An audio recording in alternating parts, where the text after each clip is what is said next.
I have no idea. I know you just probably noticed on screen there was like a thumbs down that came down. I don't know where that came from. I have no, I wasn't like, I wasn't Maybe it's downvoting what I you were don't want to doing. listen to Maybe AI is working here going, yeah, that's a bummer situation when that happens.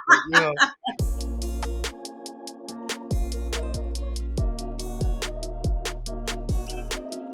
guys, I am super excited for you to meet our next guest on the Ripple Effect podcast.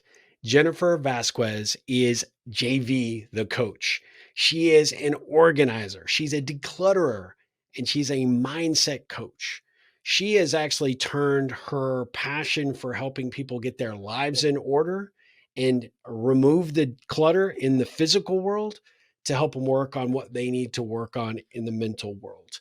She is someone that I have really grown to admire. She's so positive and reassuring. She and I first met around the time that COVID was kind of at its zenith. And she and I connected. We had this amazing conversation. And I was so absolutely blown away by just how open hearted she is, how focused she is in making a difference in the world.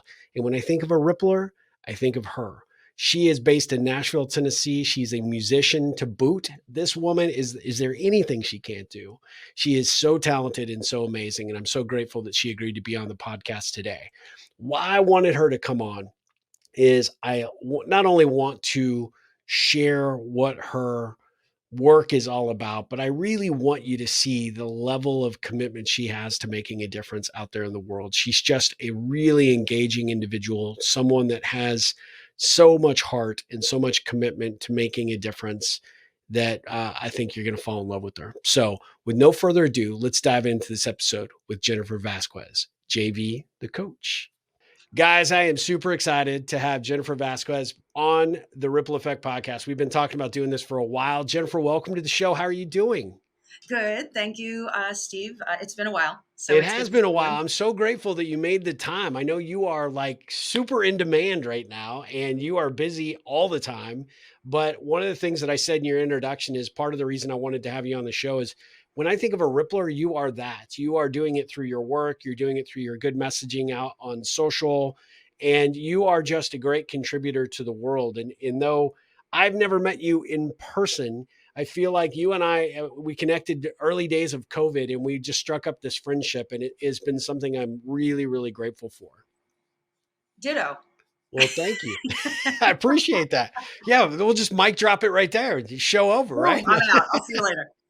So, one of the things I like to do with this show is, and we'll dive into what you're doing professionally now, but give us a little sense of Jennifer, the origin story. I know you're living in Nashville. You're originally from New York. You've got such an interesting story to what that led you to what you're doing professionally. But give us a sense of kind of who Jennifer is and kind of how you became the cool, awesome person you are. Okay, that's okay. Let's clump it together. Thank you for those kind words. So it's a really long story, so let's squash it. So, I mean, and it's like I've been a musician and a creative my whole life, so it's kind of a weird, or maybe not a weird transition, how this happens. But most of my life was spent. Um, Playing and writing music that honestly, as I look forward here, it's like everything I was writing as a musician, as a songwriter, really implemented about self love, self care, rediscovering yourself. It's kind of like, going inside my brain and kind of like taking apart everything that I'm not quite clear on and I have to get clear on it. So with a song, it somehow made me get clear. So Yeah. in a weird way, my whole life was me writing songs to figure out how to not screw up my life, or after I screwed it up, how to not do it again and what I did wrong. So that was, while entertaining people, and Yep. teaching, moving, and inspiring. I loved, it's a part of me. It's not who I am, but what I do.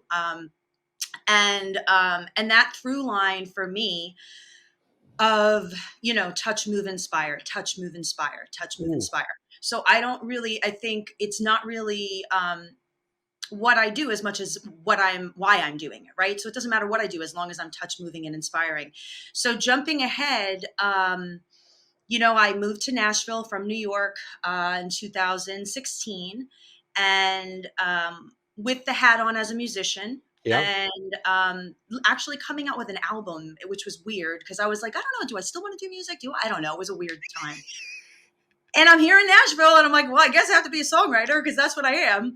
And as about a year and a half went in, I was recognizing that I would like something bigger for myself rather than just doing music and trying to, the whole starving artist thing. Yeah. It's like it's not needed. How about that? It's not Yeah. needed. Yeah. So I wanted to do something that I enjoyed and that I could use my skill sets for. And that's where you actually came in, because at a point I was like, hey, Steve, you know anyone in Nashville that could help me like get a job?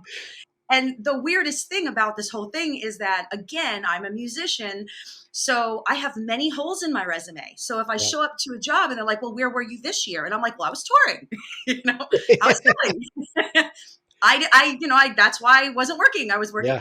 So it was very hard as I talked to the people that you had recommended me, a couple of professors at Belmont and some entrepreneurs. And what I found is that by talking to them, they said to me, Jennifer, hate to tell you this, but you are not a 9 to 5er. You are an entrepreneur. So go figure it out. Yeah. And I was like, thank you very much.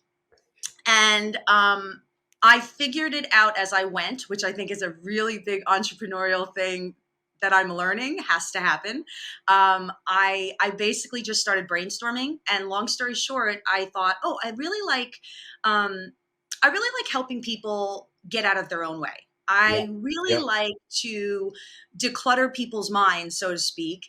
And in the interim, I actually like really, really serene and calm spaces because I love my home. Yeah. And so I threw together a business card, literally a business card and start going in Nashville and coffee shops. And literally from that, I got this whole business, Declutter Your Mind and Home, which in the start of it had no clue how they even related. Like, Yeah. Yeah. I'm decluttering your mind, but then I'm going in your home and declutter. Like, where did I even come up with this business?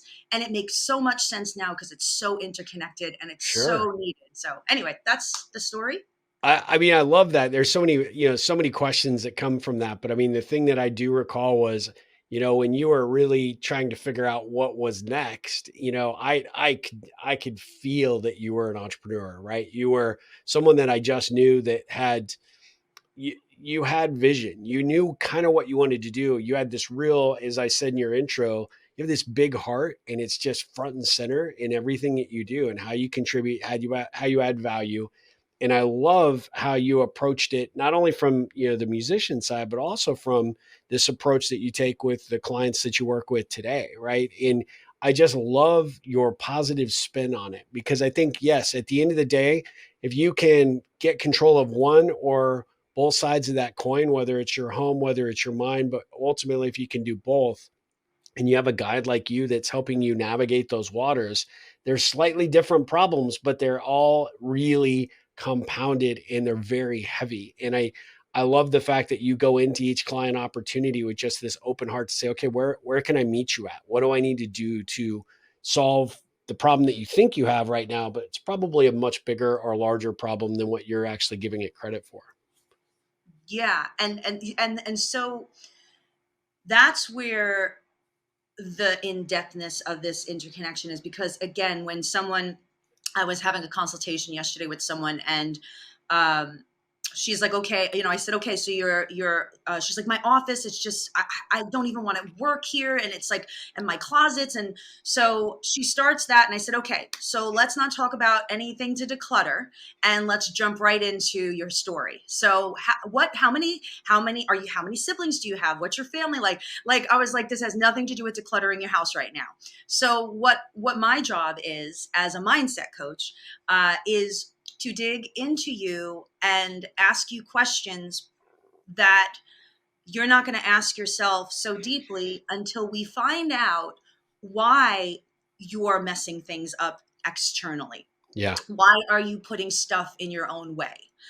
What are you protecting yourself from? It's like stuff is an alcoholic with a bottle, or, Yeah. a sex addict or a food addict. It's like, why are you putting this in your way?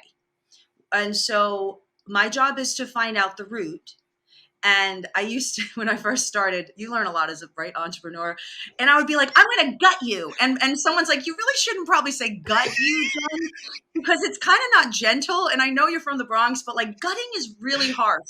And I'm like, I was going to okay, say you're not you're coaching in Nashville as opposed to the Bronx. So I mean, yeah, it's so I learned a new language as an entrepreneur, where it's getting you out of your own way and getting to the root, right? Getting to the yeah, root of the problem. And so yeah, so when with the decluttering the home, the first aspect is decluttering the mind, so that you are willing to have me come into your space and trust me that I am going to guide you and take you through everything. And we're going to have some tears and we're going to have some anger as we do this, because we just discussed what's been happening and sure. why this was stopping you and how you're putting stuff, in replace of your dad, who is just yelling at you all the time or said you're a Yeah, loser or you're stupid. It's that simple and that difficult to yeah. get to that point so that we can go into the next stage. I love how you frame that. It's that simple, but that difficult because you're absolutely right. Because it's a challenge when you start kind of peeling back those layers. You don't really know what you're going to get, what kind of response and reaction. And it's great that these folks, find you and reach out to you. But they probably come in with a very narrow perspective of what they think they're going to get from you. But when you open that up and you say, okay, here's what we're really going to do, we're actually going to we're not really just cleaning and organizing your house. We're actually helping you get to a point to understand why it got that way, sort of what the challenges are, and at the end of the day we're really working on you as we do this other work, right? Yeah, and that's what the more I do this business, the more I really, really, really like am grateful for the mindset coaching, because especially since the COVID and the Yeah, pandemic, I feel like this lifted people up from being okay to say, hi, I don't want anyone coming in my house. Hi, I have issues in my house. Before COVID, I feel like it was kind of like under the table and people wouldn't come yeah, out as much. I feel like there's this yes, there's shame, because everyone I talk to, that I'm like, get over the shame. There's nothing to be ashamed about. This is life. But I I love mean, that. it is. It's like it's life. There's nothing wrong with. There's nothing wrong here. We just got to go in and just clean some stuff up in here and there. So it's never a problem for me. It's like there's nothing to be embarrassed about. But now, since COVID, people are able to be like, yeah, you know what? I am a hoarder. And I'm like, great, that's awesome. I love it. I love hoarders. It's like I love getting in and just like going and just chewing it all up.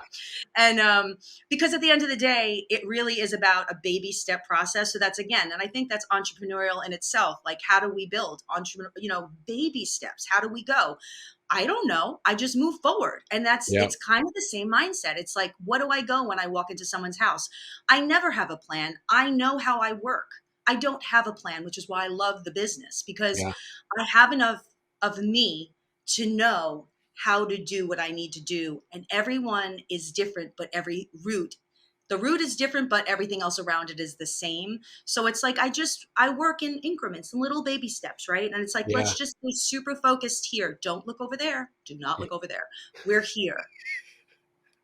I love it. Well, and what's really unique, and for my audience, I want to make sure that we reemphasize this because really, at the end of the day, you have some coaches that have a prescriptive methodology, and we're sticking to that process whether it fits you or not, and that's often why people get burned out on coaches because you feel like you're either missing the target or you're they're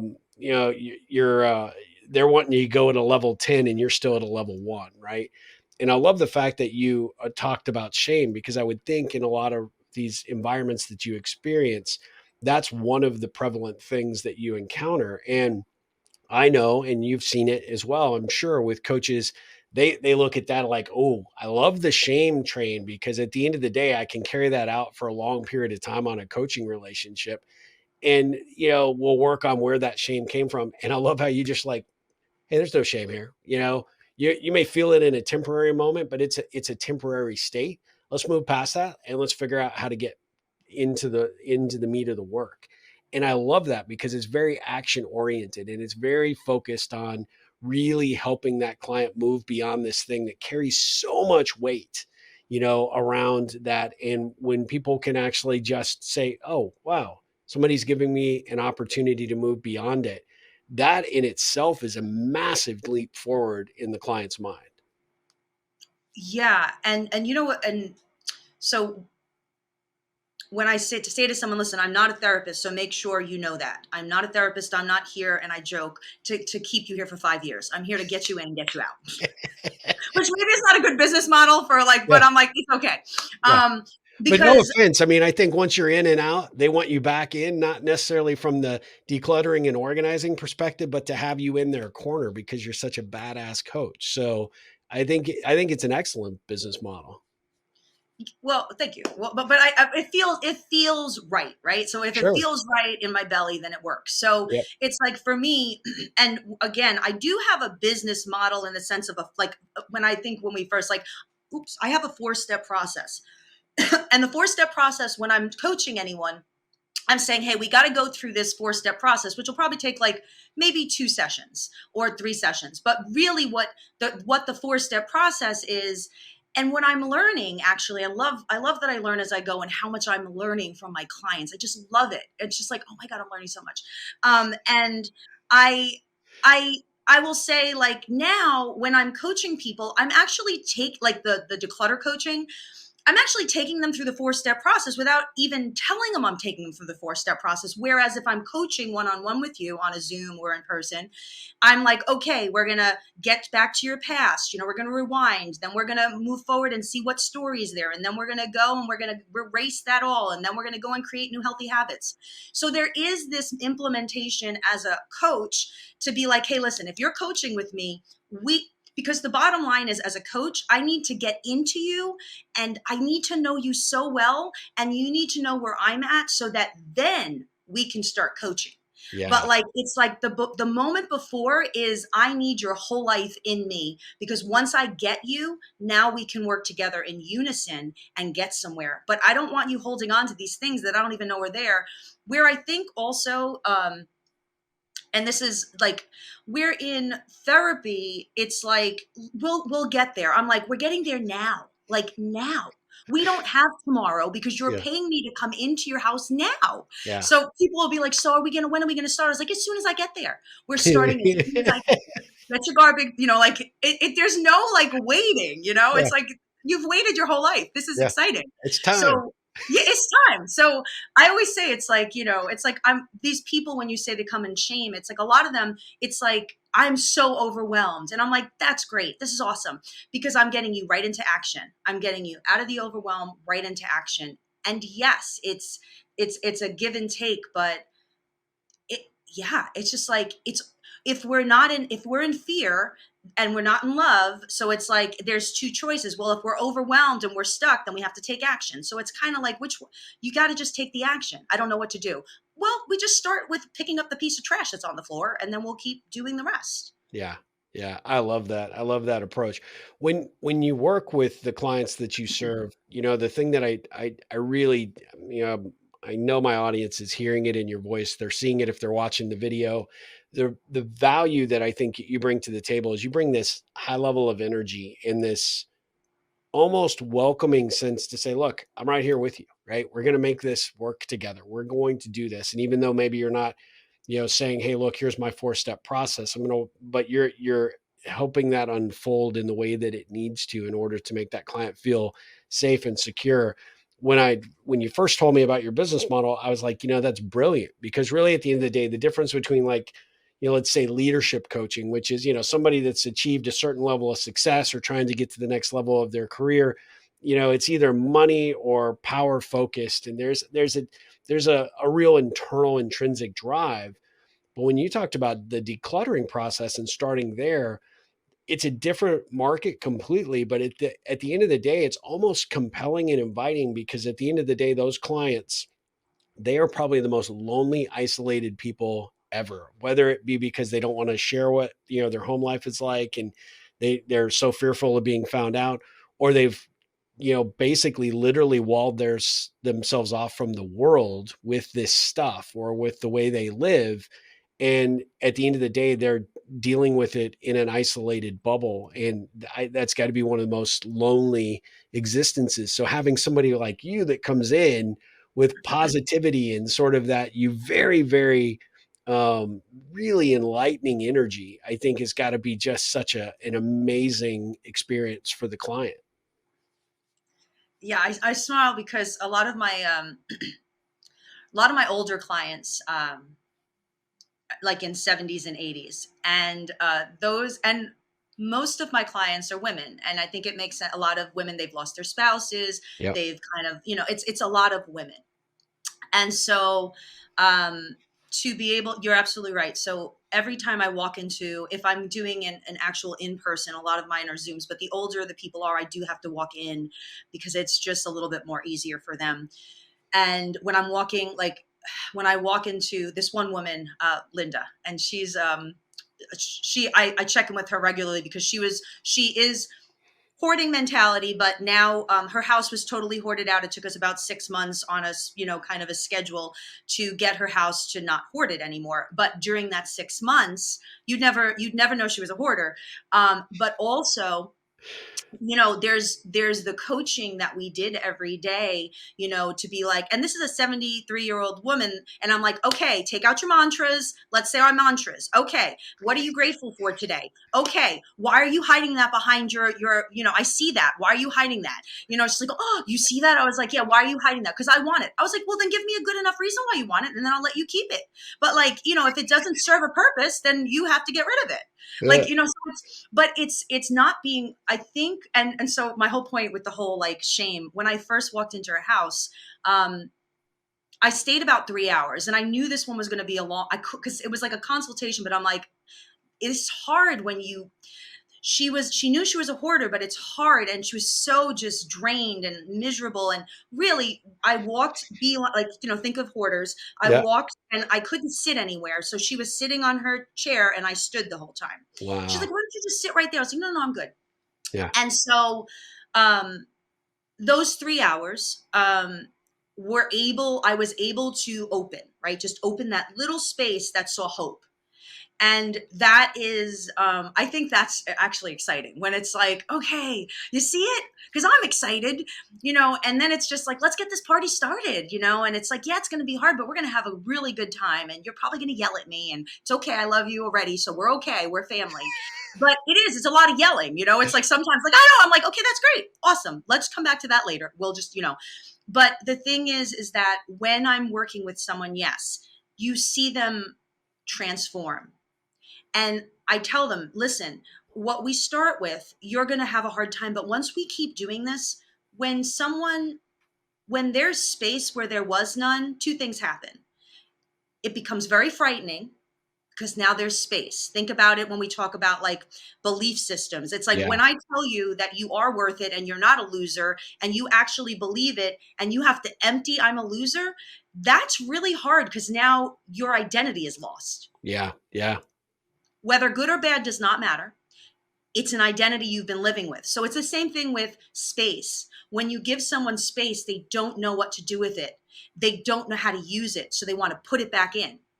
So when you finally recognize, and I say to them, the biggest thing is we don't want space because we don't want connectivity, right? So Yeah. we use stuff so that we don't have to connect with people. We don't have to have experiences because we've created experiences with stuff to save us, to keep us safe. So the minute that we take the space, we give ourselves space, that means we can invite people into our home, which then means that there's connectivity that's possible, right? So it all comes down to connectivity and human connection. And so once a person is shame and they're, oh, I can't let anyone in. If I say, well, what happens if we can let people in and we go baby stepping, and then you can have someone come over for lunch? And like, and so yeah. So bottom line is, yeah, it starts with shame and embarrassment, but it turns to a smile and happiness. Well, I sense and I know for a fact that this is true, but you get the same buzz in working with a client that I do when you see that light bulb kind of go off and you see that they are now considering something that they didn't consider before, and they see the possibilities, right? Of, taking that action, or like you said, now that space that normally I wouldn't have invited anybody over to have lunch now is a place that I can bring, the girls over, and we could have bridge, or we could have lunch, or we can, watch a movie, or we now can have, a sense of energy and excitement that wasn't here before. And maybe I was replacing it with things, and, sort of that was my experience. But at the end of the day, there's nothing that replaces that interaction. And when you see that, that light bulb moment, it's just got to be, that's probably where you get the biggest buzz from your business, right? Yeah, especially when a client will say, "I don't need that, do I?" I was like, "Good job, you don't." I love it. Well, so let me ask you a kind of maybe an off the wall question, but how you are, and for my, folks that listen to this podcast and, are going to see this video, we'll put a link to your YouTube, because you're amazing in terms of your musical talents, and you're an incredible musician. But how does what you know as a musician being on stage inform what you do day to day as a coach? I think off the bat, I just think presentation. Like I have myself put together from years of performance, Yep.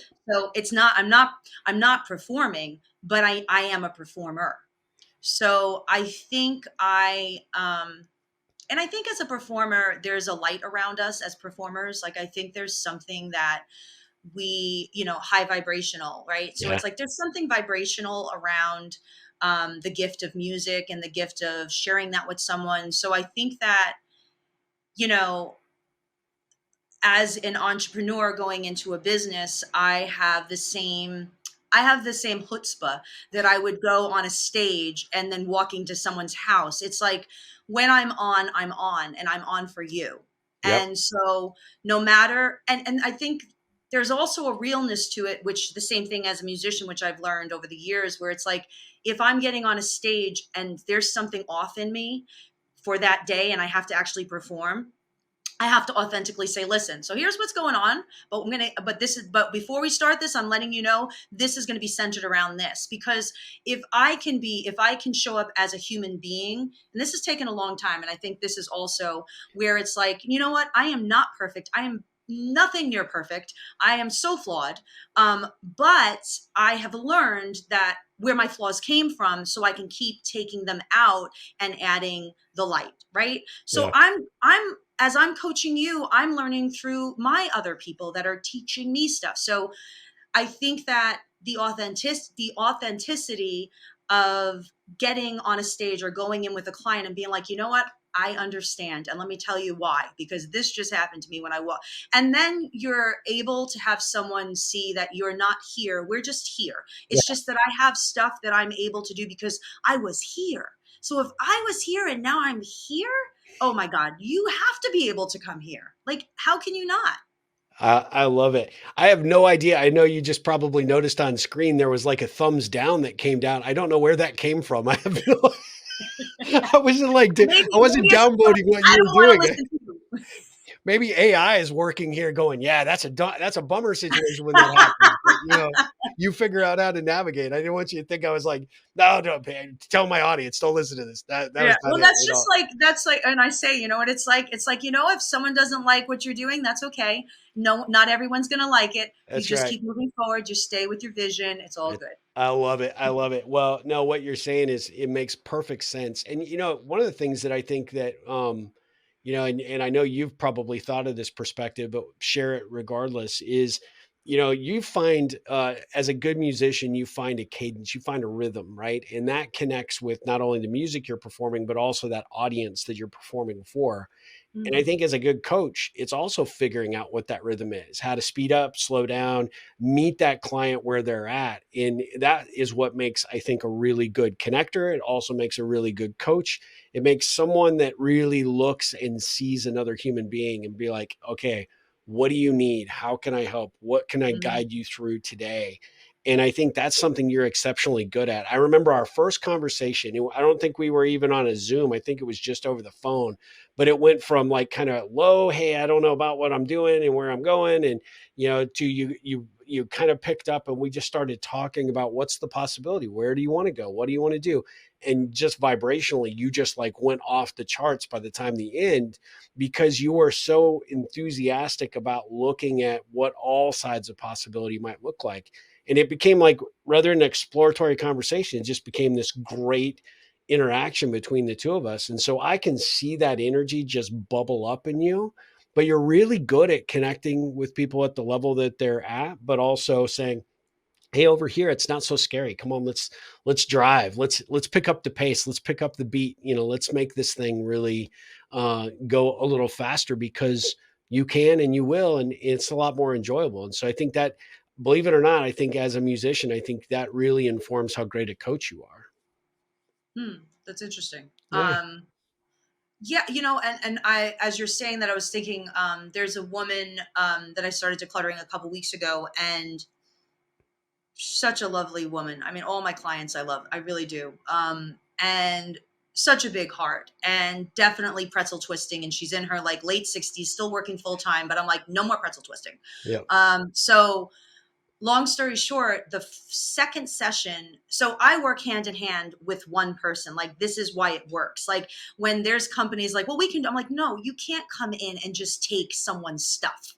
Okay. They will have a heart attack and they will Yeah. yell at you. Freak out. So I'm Yeah. like, you do not understand when someone will be like, well, we went and we tried to like clear up my mother's space. I'm like, no, no, no, no, no, no, you can't do that. You can't do that. So anyway, this woman, when you talk about meeting people where they're at, is, the first session was good. And then the second session, her son was there. And I got thrown. I was like, ooh, okay, hold on. Different picture. New Um, dynamic, different audience. Yeah. Totally different audience. How do I work this? Because I can't be with you when your son's all over the place trying to do the job that you're not going to be able to do because you're not understanding what's happening here. But you care enough to show up. But it's like that. So, anyway, long story short, that was a really tough 20 minutes because she was all over the place, and she could, I mean, Steve, she was just like, yeah, and I got, but, and she was just all over the Well, yeah. place. And my rhythm, it's almost like when I get on a stage, and no matter how much you perform, you always have nervous bubbles in you, like, you're, no matter how many years, it's like, as soon as I get on that stage until I'm like, starting to sing maybe into like a half of the song, then I'm like getting the rhythm. Yeah. But like, there's that discomfort. Yeah. Well, this was a long discomfort because I was trying internally to be like, how do I ground her when we're here for 4 hours and her son's also here for 4 hours? Yeah. So I literally, she was sitting down, and at like a couple of minutes in, it actually was like 15 minutes in, because it really took me like, what is going on? So I finally put my hands on her legs and I said, look at me. I must have said, look at me 20 times. Look at me. Look at me. Look at me. Look at me. Look at me. I'm here. Look at me. Yeah. And so finally I said, you need to look at me. And then finally I got her. And I was like, your son is here. He is doing his thing. You and I are a team, and we're working for the next 4 hours as a team. We are working together, and that's it. Okay. And so I got her back, That's and awesome. we worked. But those moments where you're getting thrown and you're like, I have to step out of my own way, because it could be uncomfortable for me to be that adamant at someone, right? Because I have to be that clear with you if I care about you enough to not care about what you think about me, Yeah. because I'm just here to get you out of the overwhelm.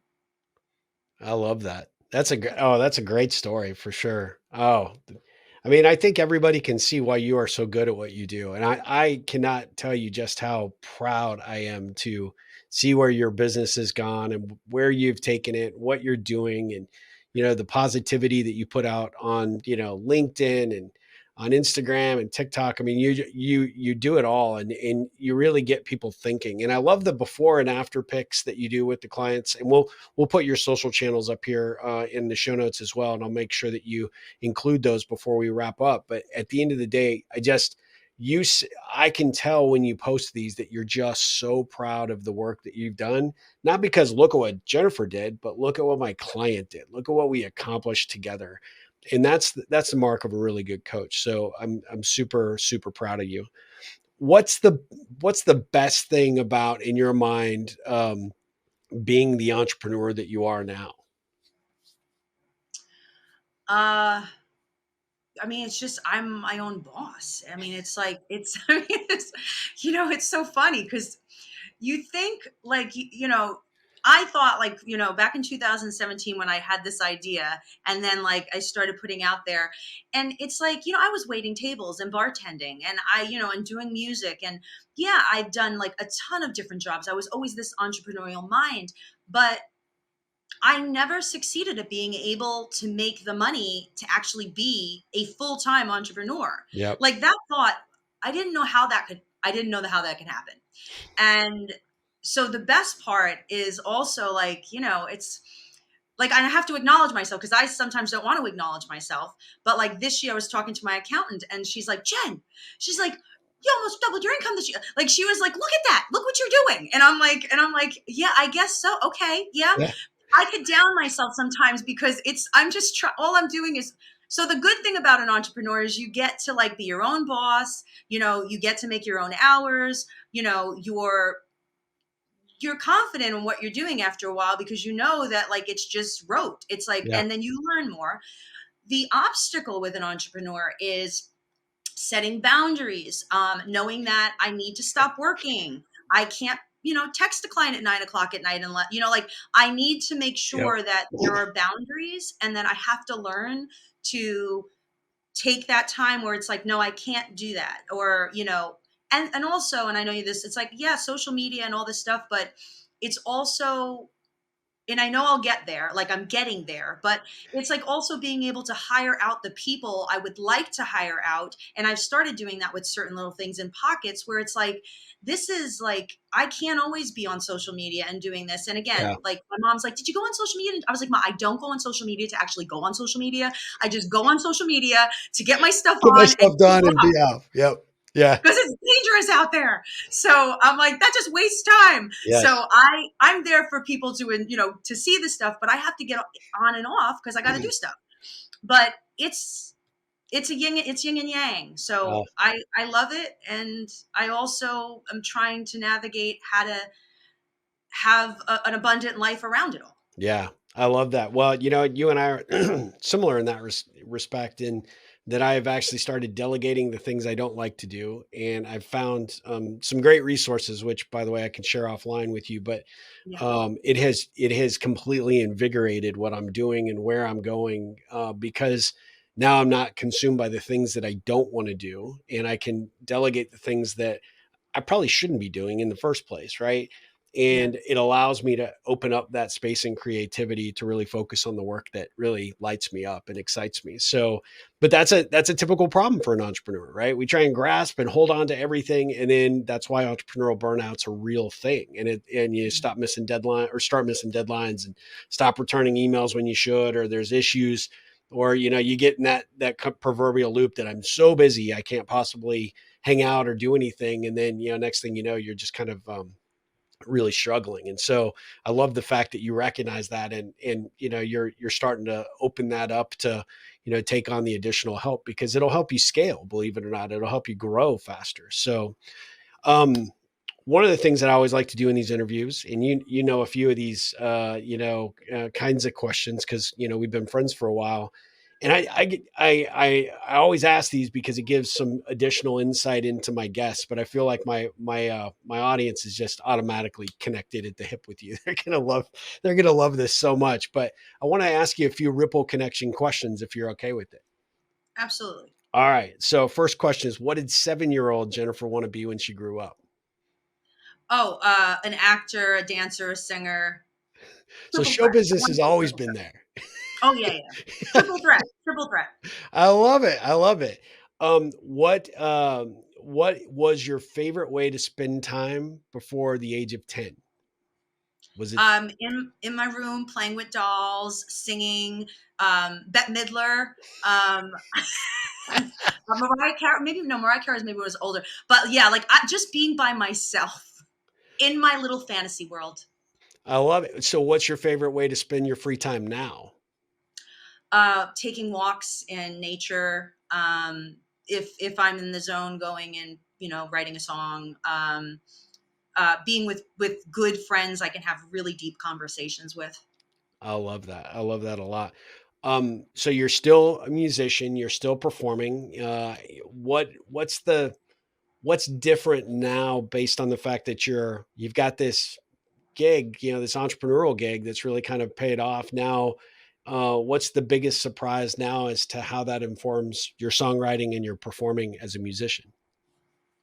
Well, I've become more of the community part of the community. Like, I do, I've been hosting this open mic like once a month at the Bowery Vault, which is my favorite place. Anyone listening in Nashville, go. Okay. I'm there every Thursday, every first, second Thursday of the month. Anyway, Okay. but what I'm finding the difference is that I don't have this need that I thought I'd never get rid of, which is the need to like have to like be someone in the industry. Like that's huge for me, Jen Vasquez, to be like, Yeah. I don't care. I think what replaces it is because of the service driven me, is that I'm really one that wants to be a part of the community and inspire and touch. So I get to do that as a host in our community, right? I get to show up for people and let them present themselves. And I always share just this fun before every time I host, people will come up to me because I always say there's one. I will always ask a question, and before you get up and sing your song, you answer the question so that we know more about you. Love it. And people are always like, "Can you tell me the question? Because I'm always nervous about what questions you're going to ask." I'm like, "No, I can't. I can't. Can't. You just wait until I tell it." So that's that. And the other thing is that the way I write songs now, and again, it's shifted, but I think that like I just wrote a new song last week, and it's more about like I'm finding as a person in general, like sometimes you think your stuff is over and like you don't have to worry about the soot coming out, Yeah. and then something happens and then there's an eruption.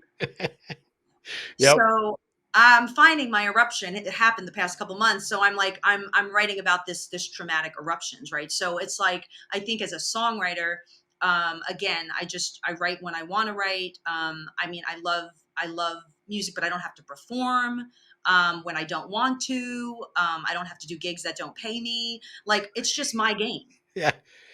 And that's gotta feel, like, incredibly freeing, right? You get to pick and choose now. Yeah. And if I don't want to do it, I don't want to do it. If I do, I do. I love it. I love it. I love it. What's the best, thing a client could say about you and your work? One client handed me little angel wings. She's like, "Here, why don't you?" Like she had them on those. She's like, "Why don't you take an angel? Because you're like an angel to me." Like I think it's just Oh, the people that are like you're just like a godsend. Like So I guess it's just appreciating. They're just seeing me, and I'm seeing them. I love it. When you look back at the last, let's call it 5 to 10 years, what have you learned about Jennifer that makes you proud today? Hmm. Honestly, that I'm enough just being me and not having to do anything. Oh, that's a great answer. Really, really good answer. And, what would you consider your superpower? I'm gonna say my smile because I think it radiates, and I'm It just saying this. does. People always just say like you're smiling. I'm just like, okay, I guess it's a superpower. I have no clue, but I feel like that might be the energy. I love it. Yeah, so if you're listening to this on the podcast platforms, you're gonna have to go over to my YouTube channel just to see it because it's been on full display this whole time, which I love. So, I agree. That should you have front and center without question. It's like, it's a perfect superpower. All right, so, the last 2 questions I have for you is, what do you think the ripple effect means? What do you take from that phrase when you hear it? I just hear, I mean, I look at it as mirrors, like almost like so if I see you and you see me, like with you and I, right? So it's Yeah, like you kind of rippled me into another platform, and then in every person, I think it's like in every person I meet, I can ripple myself into them so yeah, that so I'm looking at it as like I can give them something and they can generate that into someone else and that into someone else. So I feel like it's more, for me, the ripple effect is such a beautiful energy that we provide people, so that others can do the same, right? It's just like be the change. I think the ripple is be the change. yeah. Like, Oh, I love that. That's a great answer. Thank you for that. And the last question is, what ripple can I be looking to create for you? ooh, that's a hard one.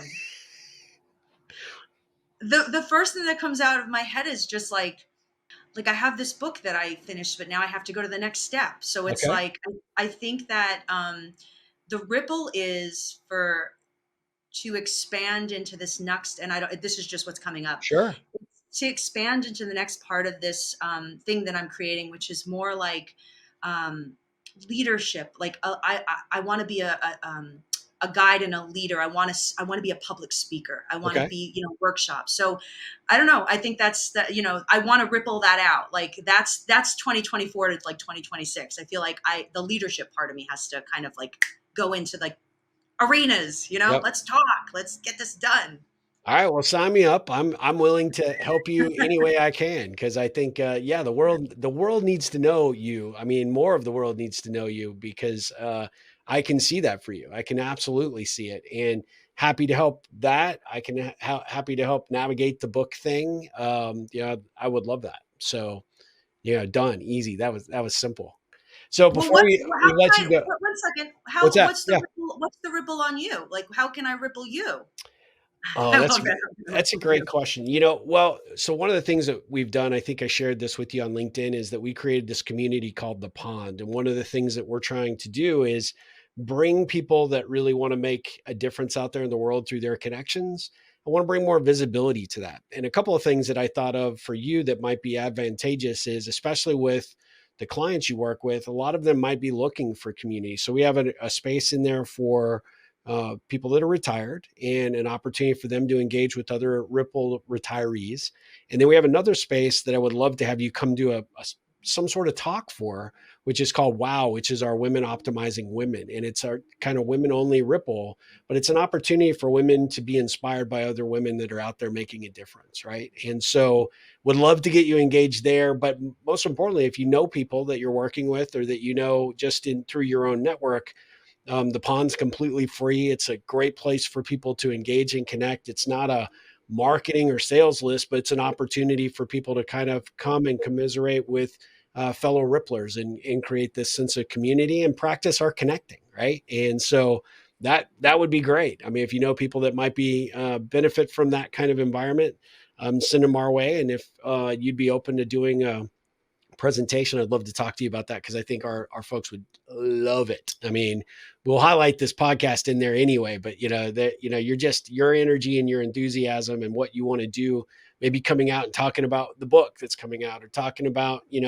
what you want to do with this grander vision of where you want to take your message, I think would be, very inspiring, especially to our women ripplers. So there you go. There, we can talk about that Perfect. So offline. we'll talk afterwards, and Yeah, yeah, absolutely. we'll ripple each other. We'll keep rippling without question. We'll Well, ripple away. before I let you go, tell everybody how to follow you on social media or Okay, wherever easy. you want them to best, connect with you. So it's either so I'm everywhere. Okay, so you see it on the screen, JV the coach. Yep. So it's my handle is at JV the coach. Perfect. My website is jvthecoach.com. I'm on TikTok, I'm on Instagram, Facebook, LinkedIn, YouTube, but like I have to get my YouTube, like I kind of stopped YouTube with the whole JV the coach. I have more music. Yeah, So you then got the other yeah, side of me is Jennifer Vazquez. So Jennifer Vazquez Music. That's my handle, yep. Jennifer Vazquez Music. And then on that, again, it's the same thing, TikTok, LinkedIn, like all that stuff, and jennifervazquez.com. So those are my two handles. That's where you can find me. Come hang out and listen to me chat and see some before and afters and sing you a song and do it all together. I It'll love be it. I love it. And you do a great job on all levels. So I encourage our thanks. our audience to be sure to follow that. We'll have links in the show notes. And Jennifer, thank you so much for the time today. I really, really appreciate it. I know this has been a long time coming, and I'm super excited to have you on the show. And we'll definitely have to do a follow-up episode, no doubt. Yes, thank you, and it's good to see you. So great to see you guys. We'll be back with another episode of the Ripple Effect podcast very soon. But until then, Jennifer, ripple on.